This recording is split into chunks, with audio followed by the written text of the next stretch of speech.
Sidney McCain, the head of the UN World Food Program, said over the weekend that northern Gaza is currently experiencing full-blown famine. That famine is moving southward towards southern Gaza. Currently, as you and Mr. Kirby have said, the two main checkpoints for aid, Kerem Shalom and Rafah, are closed, and the president has asked for those to be reopened. This is an ongoing pattern. Israel closes crossings, the president asks for them to be reopened. The crossings are eventually reopened, some aid starts to flow through again, but then Israel cuts off the flow of aid into Gaza once more, even though the president has said multiple times that it is important that aid be flowing continuously, and he seems to keep pushing for it only to get these one step forward, two steps back results. Does the White House have any plan to convince, cajole, pressure Israel into allowing a steady flow of aid into Gaza other than asking nicely? So let's just give a little bit of readout. Over the past, since early April, the past several weeks, we have seen over 5,000 trucks entered Gaza. That includes almost 200 humanitarian and commercial trucks a day. On average, entering Gaza in the last 3 weeks, some days 400 plus truckloads of enter. Israel closes the checkpoints.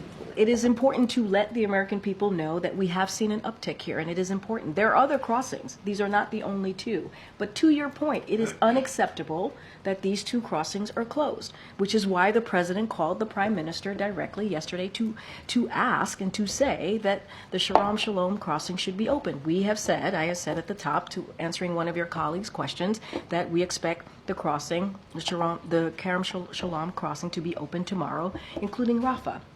It is important. We agree. It is important to get that humanitarian aid in, and we will continue to do so, continue to make sure that we get as much humanitarian aid as possible. That's why we've been upticking our efforts.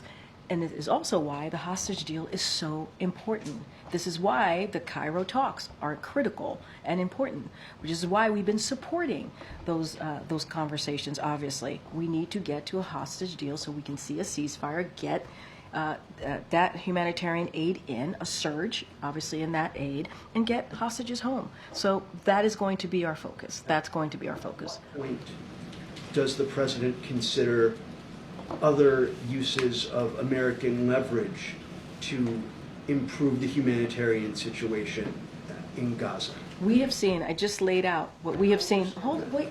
You got to let me finish here. You just have to. So we can have a back and forth, but you got to let me finish my answer. That's why we've seen an uptick in humanitarian aid. That's why we have seen an increase in humanitarian aid since early April. That is because of the president's leadership.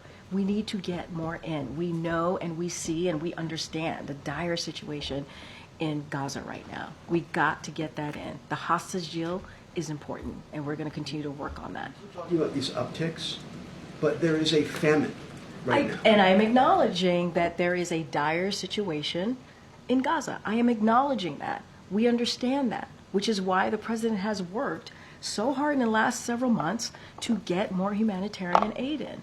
That is why we're working around the clock to get the hostage deal done. So I think we're kind of talking in circles here, but the president is committed. He is committed to getting this done. Okay, Peter.